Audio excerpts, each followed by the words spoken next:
This is the story of Wang Bin, the best-looking guy in his college. Everyone knew his name, but even with all that charm, his girlfriend dumped him, just because he was poor. She left him for someone richer, thinking Wang Bin had nothing to offer. But what she didn't know was, his whole life was about to flip. One random day, something wild happens. Wang Bin suddenly ends up in a post-apocalyptic world. At first, it's total chaos. But then he starts exploring, and guess what? He finds a massive stash of gold. Like, a lot. Now with all that gold, what does he do next? How far can he go? And will the people who left him behind regret it? Let's find out in this story. The hero of our story, Wang Bin, was a good-looking, smart guy who got a lot of attention at school, especially from the girls. But his heart was already taken. He only had eyes for one girl, Zhao Qian. She was beautiful, charming, and basically the queen of the school. Every guy dreamed of dating her, but Wang Bin was the lucky one. He felt proud to call her his girlfriend. Even though things looked great on the outside, Wang Bin had to hustle hard behind the scenes. He wanted to give Zhao Qian a decent life and make her happy. One time, when he was really low on cash, he even went around begging to get hired for any kind of job. Despite being a top student, he came from a regular family and needed money badly. He worked day and night, giving private tutoring, waiting tables, even running errands as a delivery guy. He used to say, "A guy will do anything for the girl he loves. And a girl always wants to look good for the one she cares about." Wang Bin wasn't just smart with books, he was good at games too. Like, really good. But when it comes to love, things weren't always so easy. Then one day, something wild happened. Out of nowhere, he got a message from a system. It said he had passed some insane test, in record time, too, and invited him to enter a post-apocalyptic game world. But this wasn't just any game. If you lost in the game, you lost in real life too. Wang Bin was shocked. He wasn't even sure if this was real. But the system said if he survived, he could bring valuable stuff back to the real world. That was all he needed to hear. He accepted the risk. Right after that, the system told him the game would start in 4 hours. It told him to stay calm and get ready. Wang Bin started thinking fast. He just had a date with Zhao Qian the other day. Now he might be entering a whole new world. He realized he needed supplies and fast. So, he made a list: food, water, a solid backpack, a compact shovel, and a flashlight. Then he rushed over to his friends Hong Fei and Li Ping's place to ask for help. When they saw him, they were surprised. It had been a while. Hong Fei joked, "Guess Zhao Qian's been keeping you busy, huh?" Wang Bin laughed nervously and said, "I need to borrow some money. Like, right now. It's important." Li Ping gave him a look and said, "Bro, you're supposed to be the smartest guy in school, but the moment Zhao Qian shows up, your brain just dips." Still, they handed him all the cash they had. Li Ping told him not to blow it all on gifts for Zhao Qian, maybe buy some food for himself too. Hong Fei told Wang Bin not to worry about the money and to just pay it back whenever he could. Li Ping, while saying goodbye, told him to be careful and not do anything dumb. Wang Bin promised them both a big celebration when he came back from that crazy world. Once he bought everything on his list, he packed up, holding tight to his mining shovel. Deep down, he was kinda hoping he'd find some treasure out there. Even though it was super late, he called Zhao Qian. He just wanted to hear her voice before heading off. Zhao Qian answered, sounding annoyed. "Why are you calling this late?" she asked. Then she said there was something important she'd been meaning to tell him for a long time. But right when she was about to say it, she paused and changed her mind. "Let's just talk in person," she said. Then, out of nowhere, a guy's voice asked Zhao Qian who she was talking to. She didn't respond to Wang Bin after that. She just ended the call without even saying bye. Wang Bin was left confused and a little shaken. But there was no time to think about it. The countdown had started. He grabbed all his supplies, packed food for 7 days, and got ready to head into the unknown. He told himself to stay sharp and look for anything valuable in this post-apocalyptic world. Still, he couldn't stop thinking about zombies. What if they were real? What if they were everywhere? But Wang Bin was fired up. He felt like the main character in some survival game. Everything was new and dangerous, but also kinda exciting. Then the system popped up with some advice. Tip 1, always keep your mining shovel on you. Wang Bin asked what kind of danger he should expect, but the system just said he'd find out soon enough. Tip 2, if zombies are already chasing someone else, don't get in their way. Tip 3, zombies are way more aggressive in open areas. Tip 4, don't start fights you don't need, it could cost you big time. Tip 5, zombies are super sensitive to sound, and since they're not exactly smart, it's easy to trick them. Wang Bin figured throwing a rock could work to distract them, as long as he had time to escape. He felt confident. As long as he stayed quiet and didn't get too close, he could avoid the chaos. Then suddenly, he froze. It felt like someone was watching him. He got super cautious. Maybe it wasn't a zombie. Maybe it was a person. And honestly, in a world like this, people could be way more dangerous than anything else. He didn't know if the person, or whatever it was, wanted to rob him, hurt him, or something worse. So, he did the smart thing. He hid. Then he spotted a building with only one entrance. Perfect for defense. Wang Bin rushed in, hoping it would give him the upper hand if things went south. Wang Bin felt a little safer now that he had cover and the upper hand. But then, out of nowhere, there, he heard a weird screech, kind of like a bird but way more disturbing. He tensed up and looked around to figure out where it came from. That's when he saw it. Something stepped out in front of him, a creature that looked like a mix between a fish and a human. Wang Bin froze. For a second, he seriously questioned if he was dreaming or losing it. But before he could even process, the creature turned out to be a young girl. She didn't waste time. She pointed a weapon at him and demanded all his food, threatening him with some scary-sounding consequences. At first, Wang Bin thought she was bluffing. Big mistake. The girl, holding a sharp dagger, stepped forward like she was ready to fight. That's when it hit him. He should have hidden his food before exploring. But now it was too late. He still figured he had a chance. After all, she was just a kid, right? Wrong. Out of nowhere, she kicked him so hard he hit the wall behind him. Try anything, she said, and I'll finish you right here. Wang Bin realized he had to switch strategies. So he offered to share the food instead, saying it was enough for both of them. The moment he mentioned canned meat, the girl's eyes lit up. That's when he realized she wasn't just aggressive. She was starving. Fine, she said. Give me the food. I want it. Now, Wang Bin took a chance. He pulled out a stun tool and used it, not to hurt her, but just to stop her from doing something reckless. Then he said, I get it. You're hungry. But this isn't how you get help. Feeling bad, he handed over the canned food anyway. In return, he asked her to give up her dagger, just temporarily. He promised he'd give it back soon. The girl sat down and dug into the food like it was the best thing she'd ever eaten. While munching, she kept eyeing Wang Bin, clearly curious about who he was, and probably wondering how someone so nice could be so clueless in a place like this. Wang Bin, on the other hand, knew one thing for sure now. He had to find a safe place to stay. Fast. He also realized something else. People in this world? Way scarier than any zombie. Just then, he heard rough male voices nearby. Hand over everything, one of them shouted. All your food, all your gear. Do it, and we might let you go. Wang Bin sighed. The noise must have attracted them. Just his luck, Wang Bin thought. This day just keeps getting worse. He knew escape wasn't going to be easy, not with no exit, no backup, and nowhere to hide. The moment the bandits saw Wang Bin's huge backpack full of supplies, their eyes lit up. They thought they just hit the jackpot. To them, he looked like some rich guy lost in the apocalypse. But before they could grab anything, one of the bandits suddenly screamed. Wang Bin had stabbed him with a small knife. It wasn't a deep wound, but it was enough to catch them off guard. The second bandit panicked and shouted, "Cover the wound. If zombies smell that, we're done." Wang Bin saw his chance and ran. He didn't look back. But the world outside wasn't kind. Not even close. Just when he thought he was getting away, he hit a dead end. There was nowhere to run. He turned around and saw the gang catching up fast. The leader yelled, "Now you're finished. There's no getting away this time." Another guy laughed and said, "Let's teach him a lesson." I'm taking his arm for that stunt. Wang Bin was frozen. It really felt like this was the end. Then, out of nowhere, the girl from earlier appeared again. She looked at Wang Bin and said, "You really are new at this, huh?" The gang leader stopped the chase for a second and said, "Don't finish him too fast. He needs to learn who runs this place. Let him feel the full force of the Tiger Head gang." One of them gasped, realizing something wasn't right. Behind their backs, that same girl had quietly taken down one of their own. The bandits were shaken. She didn't look like much, but now they knew she wasn't playing. One of them shouted, "Boss, she's dangerous." But it was too late. The girl said calmly, "I've dealt with worse than you clowns." Then she moved in. Even the leader, who claimed to know some fancy iron head technique, nearly blacked out from her strike. He staggered and shouted, "Knife! Throw me the knife, now!" Wang Bin didn't think twice. He tossed the knife toward her. At that point, he figured if he had to pick between getting hurt by her or getting caught by zombies, he'd choose her every time. The girl, nicknamed Pretty by the group,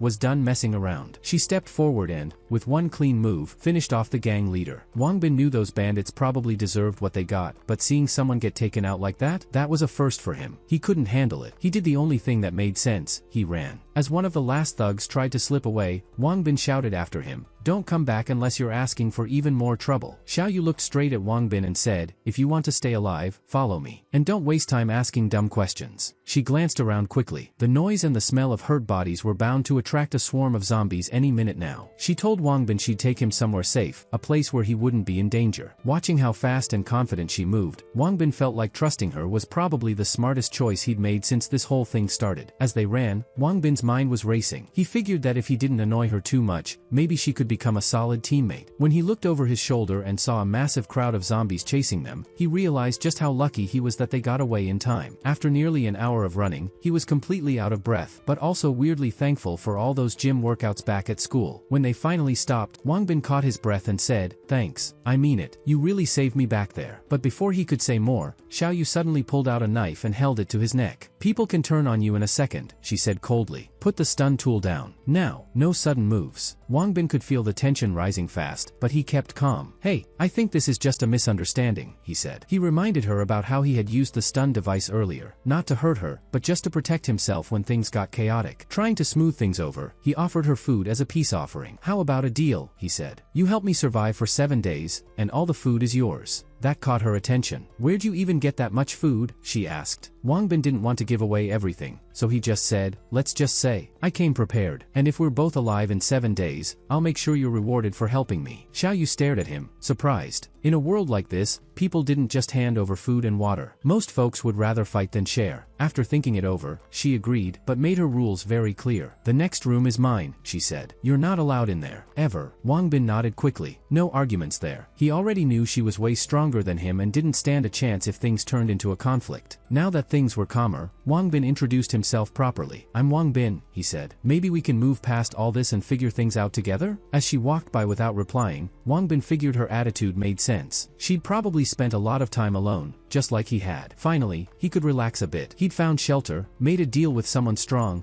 and maybe even found a potential ally. Xiao Yu double-checked all the windows and made sure everything was locked down. Wang Bin took a few minutes to explore the house. It looked like it used to belong to some rich folks. But when he checked the cupboards, there was nothing good left, just a bunch of rags. It was obvious this place had already been picked clean by other survivors a long time ago. Then he opened a small, fancy wooden box. To his surprise, it was full of jewelry. Wang Bin picked up a diamond necklace from the jewelry box, but something about it felt off. He looked at it closely, wondering if it was fake. But then he thought, what if it's real? If it was, its value back in the modern world could be insane, maybe hundreds of thousands of dollars. That thought hit hard. If he could collect more jewelry like this and bring it back to the real world, he wouldn't just survive, he'd be rich. No more stress. No more struggle. He was already imagining the chill life he'd live once this whole apocalypse thing was over. But then reality checked in. Maybe he should ask Xiao Yu if any of this stuff belonged to her. So, trying to be respectful, he quietly stepped into her room and said, Hey, can I ask you something when you're free? He started to explain how he found a jewelry box full of expensive-looking stuff and wanted to know if she recognized it. Xiao Yu, not even looking up from what she was doing, asked, You mean the safes? That's when Wang Bin noticed something he didn't expect. Xiao Yu wasn't wearing anything at all. He panicked. Oh, I'm sorry. I didn't mean to walk in like this. I wasn't trying to, he stammered, face burning. Xiao Yu, clearly unbothered, stared at him suspiciously while Wang Bin awkwardly backed out of the room, repeating to himself that next time he'd definitely knock. After calming down, he asked her again, Do you think I could trade the jewelry for something useful? Xiao Yu just shrugged. No one here cares about that stuff. It's useless. You can't eat diamonds. Can't trade them for anything either. Wang Bin didn't want to give up so easily. Okay, but what would make you consider giving it away or trading it? Xiao Yu cracked a small smile and said, This is an elite neighborhood. Almost every house has stuff like that, but it's all worthless here. Wang Bin asked again, So you're saying there's tons of jewelry lying around, and no one needs it? She nodded. Wang Bin lit up. This is exactly why I came here. He started calculating in his head how long it would take him in real life to earn even one diamond necklace like that. The math wasn't pretty. He took a breath and tried to be extra sure. Are you absolutely sure you don't need any of this? Xiao Yu didn't say much. She seemed deep in thought. Then Wang Bin remembered something. Earlier, he saw what looked like a hidden safe built into the wall. He asked Xiao Yu if they could try opening it. His excitement was off the charts now. Xiao Yu took him to the bedroom and pointed at a barely visible door in the wall. That's the one, she said. I tried opening it before but had no luck. Be careful though. These safes usually have alarm systems. Mess up too many times, and they send out a signal. Back in the day, that meant police. Xiao Yu told Wang Bin not to worry. The electricity had been out for a long time, so there was no chance of setting off an alarm. She told him to take his time and not rush, then headed off to search for more jewelry elsewhere. Wang Bin couldn't believe how chill she was about it all. Luckily, he managed to crack the safe pretty easily. As soon as it opened, he was stunned. Inside were solid gold bars, like actual gold. His hands shook as he stared at them. He'd never seen this much wealth in his life. This is too easy, he whispered to himself, grinning. If the gold was real, then the diamond necklace had to be worth even more. Then he found stacks of money in all sorts of currencies, but the smile faded from his face. That paper was worthless now. All it could be used for was starting fires or cleaning things. Still, he carefully packed the gold and jewels, checking the stones again just to be sure. These weren't cheap knockoffs. They were the real deal, top-tier stuff. When Xiao Yu came back and saw Wang Bin still staring at the jewelry, she looked confused. Why are you still sitting there playing with those shiny things? She asked. Do they taste better than fried rat? Sweeter than candy? Wang Bin laughed a little. No, but I know how to use them. he said. Xiao Yu raised an eyebrow, clearly waiting for an explanation. I plan to trade them for food, Wang Bin said. In your world. Her eyes lit up. Now that's an idea I can get behind. Wang Bin wasn't sure if he'd see her again. He remembered the system didn't give any clear info on how his teleportation worked, just that it dropped him within 100 meters of his last appearance point. Still, he looked at Xiao Yu and said, if I come back, I'll bring you something special every time. Xiao Yu narrowed her eyes. I don't take promises lightly. If someone breaks their word, they're just a liar and a coward. Wang Bin nodded, taking her words seriously. Then she shared something that hit hard. Food was basically gone in the city. People were living off dried rat meat, and anything from the outside world was considered a luxury. Surprised, Wang Bin asked, why don't people just plant crops or build something near the fields? Xiao Yu explained, a few years into this whole mess, the government managed to build some colonies. Big walls, armed guards, zombies can't get in, but only a few people make it there, and it's super risky. Most don't survive the trip, she went on. Sometimes helicopters drop aid into the bigger cities, but building new safe zones? That takes serious weapons and people ready to fight non-stop. It's basically impossible now. Then Xiao Yu looked at him and asked, so what do you really do? Besides trading shiny rocks for snacks? Wang Bin thought for a second, then replied, I'm just a traveling merchant from far away. I trade treasures for food, that's it. After thinking for a moment, Xiao Yu told Wang Bin she knew a few places where gold might still be stashed. She said she could take him there in the morning. But before she could finish her sentence, she stopped and looked toward the street. I hear something weird, she said. She tried to act like it was nothing, but deep down, she knew exactly what it was. The same gang they clashed with yesterday had tracked her down. Wang Bin realized the problem wasn't what he expected. It was his fault for hesitating and letting one of the thugs get away. Now, they were back. Xiao Yu quickly told Wang Bin to hide somewhere safe and not to come out unless she called for him. He rushed off as she scanned the abandoned house for a good spot to hold her ground. Outside, the gang leader asked his crew, you sure they're here? A henchman nodded. Everyone else in our crew's been wiped out. Only she could have done it. That set the boss off. He started shouting that he was going to find Xiao Yu and make her suffer for every one of his fallen men. Even if the chances were slim, he ordered them to search the entire house and bring her back alive if they could. Wang Bin listened closely, trying to understand what was happening. He heard the gang moving through the house, checking every corner. Xiao Yu whispered to him, these guys are bad news. They'll do anything for food or jewelry. Then she added, we need to get out. Fast. If we're lucky, I'll find us somewhere safer. They tried to escape through the front, but when Wang Bin looked outside, he froze. A huge crowd of zombies had gathered near the door, completely blocking the way. Frustrated, he turned to Xiao Yu and said, great, guess I'm not sleeping tonight with all that creepy groaning outside. Xiao Yu replied, don't worry, as long as we stay quiet, they won't bother us. That staircase has been broken for years, they can't get up here. Wang Bin sighed, realizing how stuck they were. Trying to take his mind off the stress, he said, maybe you could mess around on my phone or something?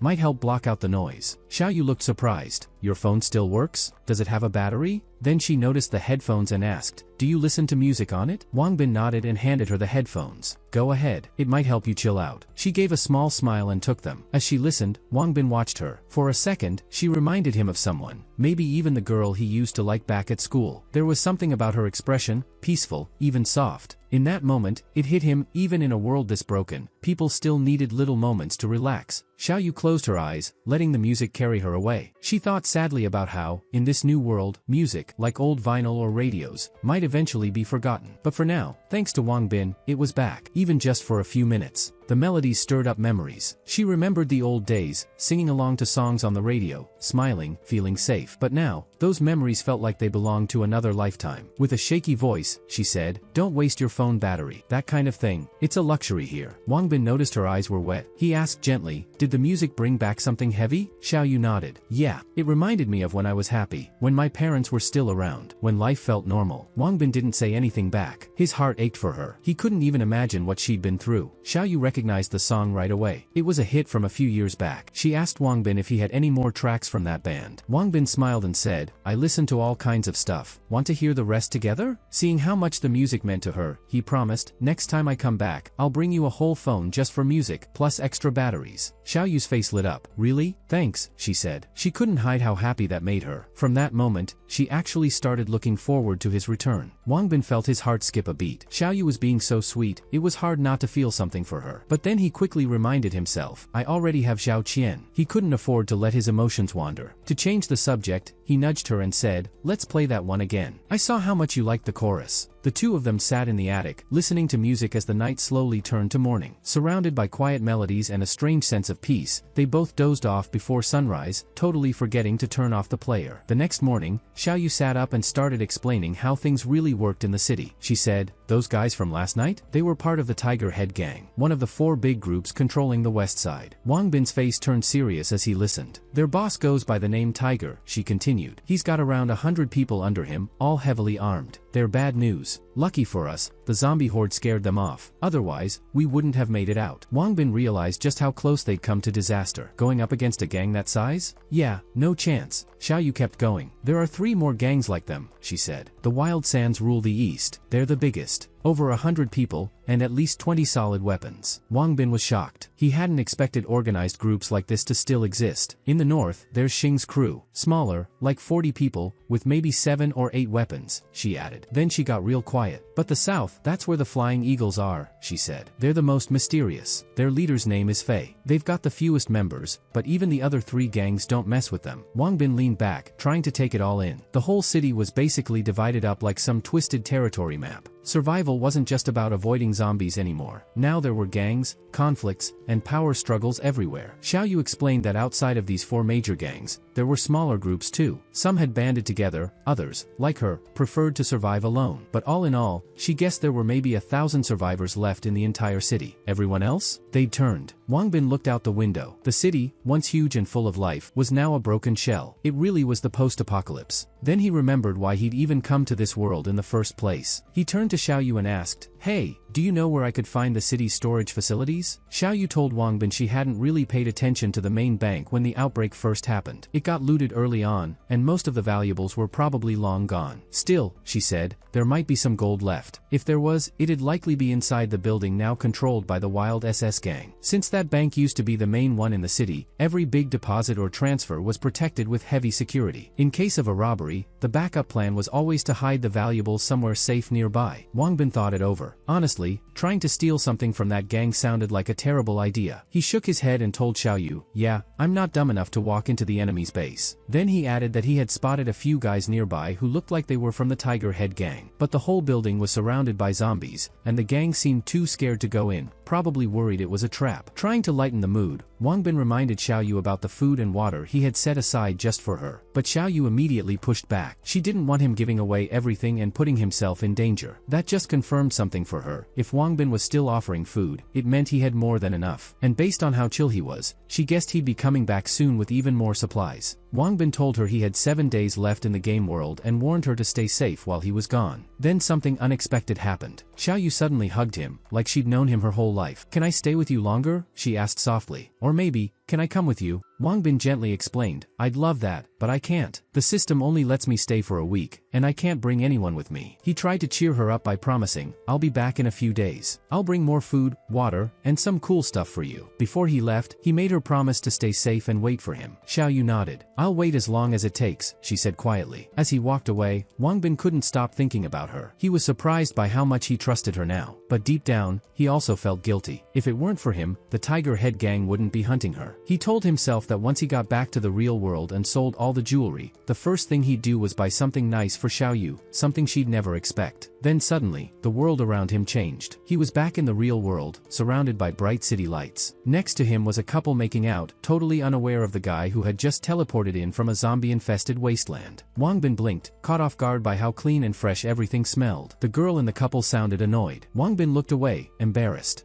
Sorry, didn't mean to crash your moment." As he stepped away, he couldn't help but compare the fresh air here to the rotten stench of the apocalypse. It was like heaven and hell. He reminded himself, "I'm not some broke survivor anymore. I'm rich now." Which meant one thing, he could finally confess his feelings to Zhao Qian, maybe even take their relationship to the next level. Without wasting time, he pulled out his phone and called her. When she picked up, he smiled. "Hey, I'm back. I missed you so much." Zhao Qian's voice was distant. "Oh, I'm at a house showing with my parents. I'll call you back later, okay?" Wang Bin figured maybe Zhao Qian hadn't heard him properly because of a bad connection, so he asked again. Meanwhile, Zhao Qian, sounding annoyed, told the guy next to her, Li, to stop interrupting. Trying to calm her down, Li reminded her, once you tell Wangbin the truth, he'll help with the down payment on the apartment. No worries. A moment later, Zhao Qian told Wangbin to meet her in an hour at the Golden City real estate office. Excited, Wangbin agreed right away. He decided he'd go sell the jewelry and gold he'd collected, and then surprise Zhao Qian with a luxurious villa. Without wasting time, he headed straight to the nearest jewelry store. As he walked in, he asked the salesgirl by the window if he could speak to the manager. She didn't respond. Wangbin frowned and asked again, a little louder, if she could call the boss. This time, she looked at him and said in a rude tone, you can talk to me. Wangbin tried to argue. I don't think you're qualified to appraise something like this, he said. The girl rolled her eyes. Leave me alone or I'll call security, she snapped. Wangbin, getting a little irritated now, said, what if I told you I've got a rare gemstone to appraise? She scoffed and replied, yeah right, you're just wasting my time. Then she threatened again to call security if he didn't stop bothering her. Annoyed, Wangbin asked loudly, is there anyone in this store who actually knows about gemstones? Just then, a man walked out from the back. He had overheard the whole thing and stepped in. I'm Richard. I'm the jeweler here, he said. You said something about a rare stone? Wangbin nodded and handed it over without hesitation. The salesgirl, seeing that the boss had shown up, suddenly changed her attitude. She tried to complain about Wangbin being rude, but Richard wasn't having it. Go get our guest a cup of tea, he ordered. The girl, now acting sweet, nodded and went to the back. Richard turned to Wangbin and said, sorry about that. Let's talk in a private room. Once they sat down, Richard asked if Wangbin wanted anything to drink or eat, but Wangbin waved it off. Let's skip the small talk, he said. Just tell me what you're willing to pay. And if I don't like the price, I'm out. Richard could tell right away, this guy wasn't just some lucky kid. He had confidence, and that meant negotiations wouldn't be easy. Richard stayed quiet for a few seconds, clearly thinking. Then he finally said, how about $8 million? Wangbin blinked. Wait, are you serious? Richard nodded. In fact, let's make it $8.5 million. That includes labor, taxes, overhead, the full works. Wangbin, still surprised, thought for a second, then agreed. Deal, $8.5 million, he said. Honestly, I wouldn't be selling this if my family wasn't in such a tough spot. Richard raised an eyebrow and asked where Wangbin was from, pointing out that his last name sounded like it came from an old, well-known family. Wangbin just replied, that's personal. Doesn't have anything to do with this deal. Richard apologized right away, saying he shouldn't have asked something so private. Then Wangbin added casually, I've got 9 more gems like this one. Interested? Richard's eyes lit up. Absolutely. Bring them in whenever you're ready. I'll take a close look. Then he said goodbye and hoped they'd continue working together soon. Once Wangbin left, Richard turned around and gave his assistant a serious scolding, clearly upset that such a big deal had nearly slipped away. Meanwhile, Wangbin sat in a taxi, still wrapping his head around everything. Just yesterday, he was broke, and now he had a bag full of rare gems and gold bars. He wasn't just lucky anymore. He was rich. The driver noticed Wangbin was deep in thought and politely asked, where to? Wangbin snapped out of it and said, Golden City real estate office. As fast as you can. Even with millions now in his bank account, Wangbin felt kinda weird. The luxury around him didn't feel real yet. It was like he didn't fit in. But one thing he knew for sure, he could now buy a luxury villa not just for himself, but also for his parents and Zhao Qian. Just then, he spotted Zhao Qian nearby, confused about where her mom had gone. They were supposed to pick out a house together. At that moment, the real estate agent was asking her if she liked the place and was ready to move forward with the deal. Wangbin couldn't believe his eyes. Then he noticed something else. Li had his arm around Zhao Qian's waist. Trying to keep his cool, Wangbin asked, who's this guy, and why is he all over you? Zhao Qian looked shocked to see him. She apologized and said she had meant to tell him the truth, that she and Li had been together for a while. Wangbin didn't say anything. He just stood there, taking it in. Deep down, he'd already suspected it. Li looked at him and said, so this is the guy? Didn't expect Zhao Qian's ex to look like such a broke loser. Someone walking by even joked, if guys like that are allowed in here, their security must be slacking. Zhao Qian stepped forward and said calmly, let's just be real. We're not a couple anymore. School's almost over. It's time to face reality. I've already found someone who can take care of me. Wangbin replied, I can take care of you too. What about everything we've been through? Doesn't that matter? He looked at Li and added, you really think he's the right guy? You barely even know him. Zhao Qian cut him off sharply. Please stop. This whole thing is embarrassing. Let's end it here. No drama. Li smirked and said, wait, you're the Wangbin I heard about? The one who thought he was someone important? Then he stepped up and warned, keep pointing fingers at me and I'll break them. Got it? Show some respect. Zhao Qian, clearly panicked, tried to pull Wangbin back and begged him to leave. She whispered that Li was a lot stronger, and she didn't want things to go south. Li leaned in with a sneer and said, you're trying so hard to act like a tough guy, but we both know you're not. Wangbin couldn't take Li trash talk anymore. Without thinking, he stepped forward and kicked him straight straight in the stomach. Li hit the ground hard. Wang Bin stood over him and said coldly, "Try getting up, and I'll drop you again. I don't care who you are, you don't talk to me like that." Zhao Qian finally snapped out of it. She crossed her arms and said coldly, "This is over, Wang Bin. Li, Dad has way more power than you could ever imagine. I'd never waste my life on someone poor." Then she ran to Li, panicking over his condition, completely ignoring Wang Bin like he didn't even exist. Wang Bin stood there, feeling hollow. All his feelings, everything they'd been through, none of it mattered to her. In the end, all she really cared about was money and status. Just then, a real estate agent stepped in and ordered security to remove the troublemaker, causing a scene. The guards walked up and told Wang Bin to leave nicely, or they'd throw him out themselves. Wang Bin couldn't believe their attitude. He was ready to fight again, but one of the guards laughed and said, "You really think you can afford anything here?" A woman behind the counter added, "Yeah, a guy like you couldn't even pay for the bathroom in this place, let alone a house." Wang Bin stayed calm and asked, "Is 6 million not enough for you?" Everyone went quiet. Just then, the director of the real estate agency, who had overheard the commotion from the front desk, walked over. He looked Wang Bin up and down, surprised that someone so plain-looking had caused such a stir. He clearly wasn't impressed with how his staff had handled things. Wang Bin said, "I came here to buy a house, cash. But the way your staff treated me? Disgusting." The director introduced himself, apologized for his team, and added, "I hope you understand, if you're lying about your finances, that could land you in real legal trouble." Wang Bin replied without flinching, "I don't like this place. Your staff's rude, and your service is trash. Forget it. I'm not buying anything here." One of the agents whispered to the director, "This guy's obviously just some crazy nobody. Let's not waste time. I'll call the police." Wang Bin didn't respond to the threat. All he really wanted was to say goodbye to Zhao Qian, the girl who dumped him the moment someone richer showed up. But the director held up a hand and asked calmly, "Wait, how much were you planning to spend on a property?" Wang Bin answered coolly, "I'm looking at places in the 20 million range." The director's whole vibe changed. "Actually, we've got a custom-built luxury villa right on Emerald Lake. Pool, private park, the works." Then he added, "Of course, we'll need financial proof that you can afford it." Wang Bin nodded. "Fine, but first, I want the staff who insulted me to be held accountable." The director agreed instantly. Then, turning to his employees, he ordered the ones who had mocked Wang Bin to leave immediately. The director turned back to Wang Bin with a nervous smile and said, "For a client like you, sir,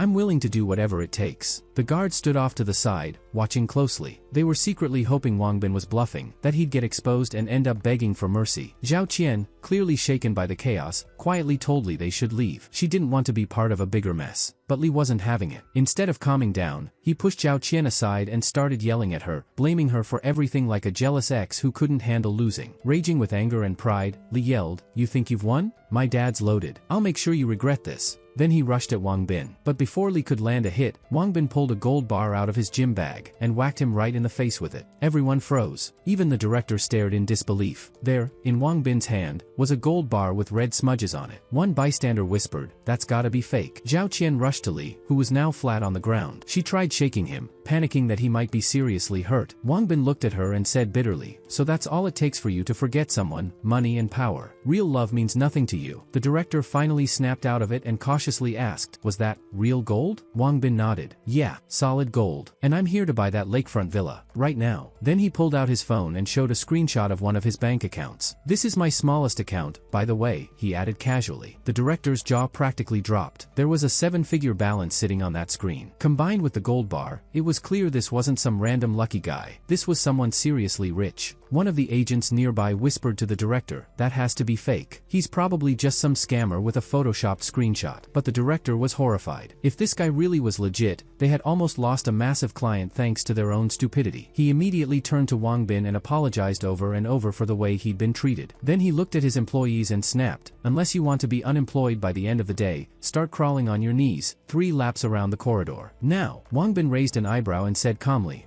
Nah, make it 100 laps. Then maybe I'll think about forgiving the moral damage." After that, Wang Bin closed the deal, buying the luxury villa for 30 million. But this wasn't about flexing for Zhao Qian or showing off to strangers. This was about solving his own problems, securing his future, and figuring out how to manage all the gold and gems he now had stashed away. The next day, Li Ping and Hong Fei were walking together, still trying to wrap their heads around everything. Li Ping said he was glad Wang Bin had finally seen Zhao Qian's true colors. But he also couldn't shake a bad feeling. Li won't let that slap, or losing Zhao Zhao Qian, slide. He's gonna try something, Li Ping said. Hong Fei nodded. Yeah, and you know what's weird? Wang Bin hasn't called or texted. He's acting like nothing ever happened. Like he's carrying all this alone. That silence, it worried them. Out of nowhere, Hong Fei got a strange message from the bank. It said that $1 million had just been deposited into his account. He immediately showed it to Li Ping and said, check your app too. Maybe one of our buddies is pulling a prank. Before they could figure it out, Hong Fei's phone rang. It was Wang Bin. Wang Bin sounded super chill on the call. Yo, everything's cool. All the problems are solved. I'm heading home now, he said. Hong Fei didn't waste time and asked, did you seriously just send $1 million to both of us? Wang Bin laughed and said, yeah, I did. What took you guys so long to hit the ATM? Then he added, don't overthink it. Just treat it like winning the lottery. You two have always been there for me, no questions asked. You've had my back through everything. Hong Fei was genuinely touched, but he also reminded Wang Bin to be careful, even if he had money now. Wang Bin promised he would, then told them to swing by his place later that night, once he wrapped up a few family things. When Wang Bin finally got home, he stood outside the house for a second, taking it all in. After everything he'd been through, it felt unreal to be back. Then his mom opened the door. She didn't say a word. She just ran to him and hugged him tight, full of pure joy. She had waited years for this moment. Wang Bin held back his emotions. He didn't want to tell her the real reason he'd been gone so long. He didn't want to stress her out, so he simply told his parents he'd won the lottery. But his visit wasn't just for them. He also wanted to see someone else, Uncle Zhao. Zhao was surprised to see Wang Bin at the door. Didn't think I'd see you before the holidays, Zhao said. Wang Bin smiled, handed him a bottle of expensive Maotai liquor, and said politely, mind if I come in? Zhao laughed and replied, no need for all these formalities. Come on, what's up? Wang Bin remembered how, back in the day, Uncle Zhao was big on hunting. The guy had all kinds of gear, even air weapons. But Zhao sighed and explained that lately, hunting had basically stopped because of tighter rules around weapon storage. Still, he told Wang Bin to just say whatever was on his mind. Wang Bin thanked him for being so cool, then said, I actually wanted to ask about buying an air weapon. Zhao was caught off guard. Listen, kid, don't do anything reckless. The rules are strict now. Wang Bin quickly explained, don't worry, I'm almost done with college. A few classmates and I are heading to a remote area for an internship. There's a lot of small games out there. I thought it'd be useful. Zhao warned Wang Bin that the weapon wasn't meant to hurt people, just for hunting. But he still agreed to hand it over. He asked Wang Bin to sit tight while he went up to the attic where he kept his old gear. A few minutes later, Zhao came back down and handed over the weapon. I don't use it anymore. Might as well be useful to someone else, he said. Wang Bin examined the weapon closely. It looked strong enough to drop a wild boar. Along with it, Zhao also gave him a pack of anesthetic darts and a knockout spray he used for hunting. But he warned Wang Bin, be careful with this stuff. Breathing too much of it can be deadly. Wang Bin nodded. He could already think of a few ways to use it in the post-apocalypse. He thanked Zhao and promised he'd be careful, especially when back in the city. If someone found out he had this kind of stuff, it could mean serious trouble. Then Wang Bin left. This time, he made sure his parents were fully taken care of, not just with money, but with peace of mind. And for Xiaoyu, he went all out. He got her tons of food, a new phone with 10 fully charged batteries, and stocked up on gear. In addition to the weapon, Wang Bin grabbed a machete and didn't forget the homemade detonators he and Xiaoyu once used to bring down a building in the mountains. He remembered how one day in the post-apocalyptic world was equal to 7 days in the real world. He couldn't help but wonder what Xiaoyu had gone through while he was away. He asked the system to teleport him back. After a quick processing delay, the system replied, someone is 10 meters away from the target zone. Are you sure you want to teleport? Wang Bin didn't even hesitate. Yes, send me now. A moment later, he appeared in the same dusty room he'd missed so much. Just being back gave him a weird sense of comfort, like this wild world was starting to feel like a second home. He had one goal now, get even more gold and gems out of this place. Meanwhile, Xiaoyu sat quietly, holding a packet of sweet pills, the very last bit of food Wang Bin had left her a week ago. She hadn't eaten in days. Then suddenly, the door burst open and Wang Bin ran in, shouting, I'm back, just like I promised. Tears welled up in Xiaoyu's eyes. She stared at him like she was seeing a miracle. Wang Bin smiled and said, come on, don't cry. I'm back. You should be smiling. She nodded, still in shock. I'm really glad you came back. I was waiting for you every day. Wang Bin gently patted her head and said, told you I always keep my word. I brought a ton of stuff, snacks, meat, candy. You're gonna love it, he said proudly. Xiaoyu sat beside him, touched by how much effort he had put in for her. You really treat me well, she said softly. But then Wang Bin noticed something that made his smile disappear, bruises and scrapes on her arms and legs. His tone turned serious. What happened? Xiao Yu sighed and explained that the Tiger Head gang had put a price on both their heads. Now every bandit in the city was looking for them. She had even gone out a few times to scout the area, and barely made it back without getting caught. Wang Bin clenched his fists. The thought of Xiao Yu risking her life while he was gone made his blood boil. I swear I'll make them pay, he said quietly. They're gonna regret ever messing with us. Wanting to lift the mood, he turned to his bag and grinned. Anyway, I brought you a few gifts. You're gonna love these. After checking out the weapon, Xiao Yu noticed it didn't have the same power or range as Wang Bin's sniper, but it was still solid, good enough to finish off zombies or handle bandits if needed. She looked at him and said, "Thanks. I've always wanted a weapon like this." Wang Bin smiled and said, "Well, that's not all. I've got another surprise." He opened his bag and pulled out a stash of food, enough to last both of them a whole month. As Xiao Yu tore into the warm, juicy meat, she suddenly paused and asked, "Why aren't you eating?" Wang Bin shrugged and said, "I'm not hungry. Watching you enjoy it is enough for me." Xiao Yu frowned and said, "Don't be weird. Eat something. I'm not gonna eat alone." Wang Bin laughed, then reached into his bag again and handed her a small box. It was a phone. Xiao Yu blinked. "What's this for?" Wang Bin replied, "It's for you. And here, 10 fully charged batteries. Should last you a while." She held the phone gently, touched by the gesture. "You're always looking out for me. No one's treated me like this since the outbreak, not since my parents," she whispered. Wang Bin didn't want to dive into heavy memories. He just said, "Let's talk about that later. Eat first, then we'll play some music and chill." While they ate, Xiao Yu gave him the lowdown on everything that had happened while he was gone. Food had run low. There'd been a fight between the Tiger Head gang and the Bear gang, and some survivors had already left the city, hoping to find a government-controlled colony. The next day, Wang Bin asked Xiao Yu to come outside and try out the new weapon. He wanted her to get used to the weight and aim. He watched her shoot and guessed she probably had a good eye, even if she'd never used a weapon before. Xiao Yu tested the air weapon and said, "It's decent, but I don't think it'll reach more than 50 meters. That's pretty close range." Wang Bin replied, "Then use it at close range." No sound, no attention. Xiao Yu looked at him and asked, "Do you think we're strong enough to deal with the Tiger Head and Wild Sand gangs?" Wang Bin replied, "We don't need to fight them head on. Let them fight each other. That's our real advantage." He explained that in a world like this, no one cared about gold. So chances were, most of it was still locked up in that old city bank. "We get them to clash, sneak into the bank during the chaos, and grab what we need," he said. Xiao Yu raised an eyebrow. "Okay, sounds smart, but how exactly are we gonna start a fight between 4 different gangs?" Wang Bin gave her a small grin. "That's why I brought this." He pulled out the detonator he had smuggled from the real world. "Only one gang, the Bears, has explosives. We'll blow up the Tiger Head gang's warehouse and make it look like the Bears did it. Then boom, chaos." Xiao Yu quickly caught on. "And once the Tiger gang retaliates, the others will get pulled in too. We just sit back and let the mess unfold." Wang Bin nodded. "Exactly. Let them finish each other off. We stay in the shadows, and clean up after." Wang Bin was a little nervous. He figured a place as important as a food warehouse would be packed with guards. But Xiao Yu calmed him down. "Don't worry. The whole city cuts power at night, and the guards usually knock out by 8 p.m. Plus, I know the building layout. There are tons of emergency exits and side entrances. First thing we should do is deal with the tiger himself." Wang Bin was impressed. Her info was solid, and her confidence gave him hope. "Perfect. If those guys want to chase us, they better be ready to pay for it," he said. Feeling good about the plan, Wang Bin suggested they head over and start setting things up. When they got to the warehouse, something felt off. The place wasn't as heavily guarded as expected, which made Wang Bin uneasy. They quietly moved a wooden panel covering one of the windows and slipped inside. Wang Bin glanced around and said, "Let's skip the guard sleeping on the first floor and head straight up to the 5th. That's probably where the good stuff is." As they climbed the stairs, he figured the 4th floor must be where the gang leaders lived, while the 5th floor likely held the main food supply and their boss. Meanwhile, the guard downstairs was having a dream about eating fried chicken, totally unaware of what was going on. Upstairs, some of the gang members were talking about how they were running low on food. One guy said they only had about a month's worth left. Another suggested raiding the bear gang to restock, but one of them quickly shut that idea down. "The bears have explosives. If we go after them, we're finished," he said. Tired and hungry, they all agreed that even mentioning this stuff would tick off their tiger boss. Just then, one of them got up and said, "I'm heading to the bathroom," pointing toward a hallway at the end. Wang Bin, hearing the door slam, turned to Xiao Yu and whispered, "That's gotta be the tiger's room." Next to it was another door, locked tight. He figured that had to be the food storage. Xiao Yu asked, "Should we wait until the tigers and bears start fighting? Might be easier." Wang Bin shook his head. "No time. I've only got 7 days in this world, and if they've got food for a month, they're not making any moves anytime soon. The only real issue? you? The storage room was locked, and Tiger probably had the key. But Xiaoyu just smiled and said, I got this. Locks aren't a problem. She pulled out a thin wire and started working on the lock. Give me a few seconds, she said confidently. No door in this world can stop me. As soon as Wang Bin opened the door, he knew they'd found the main food storage room. Just like they planned. Alright, he said. Let's plant the explosives and get out. No point hanging around. But Xiaoyu hesitated. This is a ton of rice. Can I at least take one bag? Wang Bin shook his head. Nope, it's way too heavy. It'll slow us down. We need to move fast once this place blows. Right then, they heard panicked voices echoing through the halls, bandits yelling for help. Xiaoyu froze. She recognized the voices. Sounds like someone else got in the same way we did. Wang Bin replied, someone must have disturbed the zombies. We gotta go now. Elsewhere in the building, a group of bandits ran up to a locked gate, shouting for their boss to let them in. We've got urgent news. Something's wrong, they yelled. The boss opened the door, and punched the guy right in the face. I told you not to bother me unless it's life or death, he growled. The bandits, shaking, tried to explain. Zombies, they're inside the building. We don't know how. The boss was shocked. How did those freaks break into a lockdown base like this? Then he noticed the broken door lock, and the wine spilled across the floor. Who touched my room? He shouted. His eyes locked onto a pile of bags in the middle of the room. Then he froze. Dynamite. A second later, boom. A massive explosion ripped through the warehouse, knocking everyone off their feet. When the dust settled, the furious boss was the first to speak. Someone did this on purpose. It had to be the bear gang. Meanwhile, Wang Bin and Xiaoyu were already making their escape. His plan had worked. The two gangs would tear each other apart, and he'd use the chaos to his advantage. As they searched for a way out, Xiaoyu spotted a ventilation hatch. Think we can crawl through to the next room? She asked. Wang Bin nodded. After making sure it was clear, they dropped into the next hallway and kept moving. But just as they turned the corner, they stopped. A huge group of zombies was at the end of the corridor, wandering aimlessly but clearly hungry. Wang Bin didn't hesitate. Stay alert, he said. If they spot us, we're in real trouble. When they saw the massive group of zombies ahead, Xiaoyu didn't hesitate. She ran out to draw their attention, giving Wang Bin time to fall back. Wang Bin wanted to warn her that bladed weapons worked best against zombies, but Xiaoyu already knew what she was doing. This wasn't her first time dealing with them. Wang Bin also had some experience, but only in video games. In real life, this was his first real zombie encounter. Still, he looked at Xiaoyu and said confidently, we've got this. We're getting out together. From now on, we've got each other's backs. He urged her to keep moving, saying the zombies were slow and probably wouldn't catch them if they stayed smart. Eventually, they made it out of that nightmare of a building and back to their hideout nearby. Wang Bin couldn't help but think, if there had been more zombies in that hallway, we wouldn't have made it. Back at the shelter, Xiaoyu sat down, clearly exhausted and starving. That took way longer than I thought, she said, rubbing her stomach. Wang Bin smiled and congratulated her. Then he handed her a solid meal, one she had smartly packed earlier. Xiaoyu grinned, you're like my guardian angel or something, always showing up with food right when I need it. Wang Bin laughed. No matter how long he'd known her, Xiaoyu's appetite always surprised him. She noticed a familiar can in his hand and said, wait, is that beer? Can I have one? Wang Bin teased, good girls don't drink beer. I brought juice and soda just for you. Xiaoyu rolled her eyes. I'm not a kid. I can choose what I drink. Wang Bin gave in with a smile. Alright, fine. I'm gonna hit the shower. Don't get into trouble while I'm gone. As soon as he left, Xiaoyu looked at the can and thought, it's been ages since I had beer. I need to remember what it tastes like. Meanwhile, Wang Bin reached out to the system. He wanted to look over a game clue he hadn't had time to check earlier. The system responded, try paying attention next time. I'll show you the info now, so listen carefully. Wang Bin looked over the screen. It displayed his player profile and stats. The system explained that this panel helped track his in-game performance and growth. But as Wang Bin reviewed the numbers, he was surprised. These stats feel way lower than what they should be, he said. The system calmly replied, no need to stress. Game stats don't always match real-life skills. They're calculated differently here. Wang Bin looked at his stat panel and asked, okay, so how do I actually improve these numbers? The system replied, no need to rush. Everything will come in time. Once you find some gold, more options will unlock. Wang Bin sighed. The game's structure reminded him of those old RPGs he used to love, except now everything was happening in real life. When he saw how much gold it cost to upgrade, he felt low-key annoyed. This price is insane, he muttered. You totally boosted it on purpose. But the system tried to calm him down. Trust me, it said. It's worth every coin. With the upgrade, you'll unlock better skills. You'll even get a shot at winning rare ability books through the lottery. The system explained that he could actually boost his combat skills, not just in a virtual world, but by taking down real threats. The more he fought, the stronger he'd get. So don't waste time, it said. Go get that gold. Wang Bin paused, thinking back to the day Li humiliated him. That moment still stung, and now more than ever, he needed strength, real strength. For a second, he worried about the side effects of leveling up. What if I go bald or something, he thought. Then he shrugged. Whatever, I'll ask the system if it happens. His main focus now was clear: collect gold, upgrade the system, and get stronger, fast. Just then, he noticed the empty food cans on the table. Xiaoyu had passed out on the couch. With some effort, Wang Bin lifted her up and gently moved her to the bed. She wasn't exactly light. As he tucked her in, he couldn't help but notice how pretty she looked while sleeping. He stared for a second, thinking, she really is beautiful. Maybe the most beautiful girl I've ever met. He found himself comparing her to Zhao Qian. Lately, Zhao Qian treated him like he didn't matter. But Xiaoyu always welcomed him with a smile, even when things were tough. Still, he caught himself daydreaming. No, focus. I've got bigger stuff to deal with right now, he told himself. Wang Bin decided he needed a cold shower. Fast. If he didn't cool off, he might do something dumb. The second the door closed behind him, Xiaoyu opened her eyes. She had been awake the whole time. Does he really just see me as a friend? She whispered to herself. Then she shook her head. Whatever, doesn't matter. We're just partners. But even she didn't sound totally convinced. The next morning, Wang Bin woke Xiaoyu up and told her it was time to move. Once they stepped outside, Xiaoyu paused. Do you smell that? She asked. Wang Bin took a deep breath and nodded. Yeah, smells like real meat being cooked. Xiaoyu sighed. I'm so sick of canned food and sandwiches. I want something hot, something with meat. Just then, they heard a man yelling nearby. Sounded like a gang leader shouting at his guys, asking if they brought any weapons and what was going on. The leader added that if they pulled this off, they wouldn't just get to enjoy some roasted meat, they'd also have fun with the girl who cooked it. Wang Bin's face turned serious. He looked closer at the group and asked, do we know these guys? Are they from the Tiger Head gang? Xiaoyu took a moment, then replied, that one's Jiqiang. He used to lead a small group that worked with Tiger Head. But I think these guys are wild sharks now. Wang Bin nodded. Good, we can use that. Before they could plan anything, a loud female voice cut in from nearby. Nobody move. Wang Bin turned toward the sound. Someone else was here. Jiqiang raised his hands a little and said, hey, chill. No one's doing anything crazy. The woman stepped forward and said her name was Miao. She asked why they were here and warned them she didn't have time for nonsense.